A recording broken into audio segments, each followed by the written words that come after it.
What's going on, guys? Carl here from Sled Strength. Today we're going to start a new series on the shoulder, so building shoulder stability.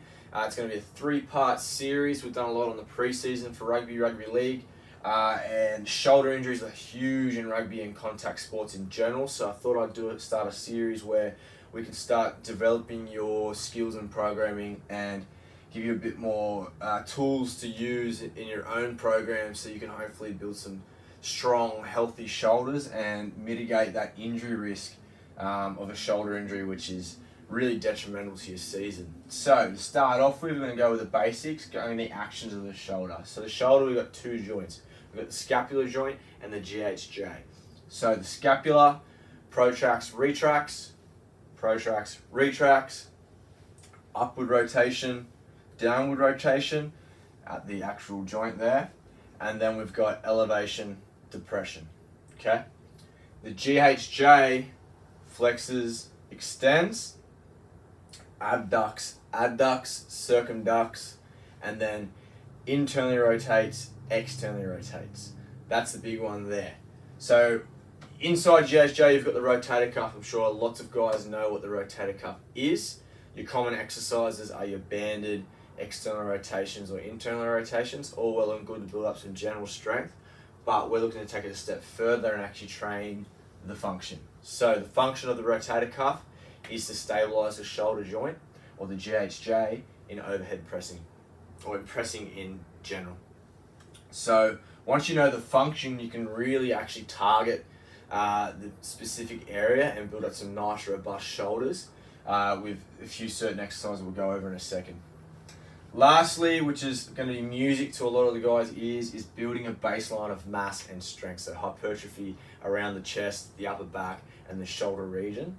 This does wonders for injury prevention. So, general hypertrophy principles, strength principles in your horizontal, vertical, pressing, rows, vertical rows, horizontal rows, anything like that. Lat raises, reverse flies, all those kind of exercises done correctly build up a nice baseline of muscle mass, which is awesome preventing shoulder injuries. So once we know these 3 points here, the actions, train the function, and the baseline mass and strength, we can then start picking a few exercises to help develop some shoulder stability.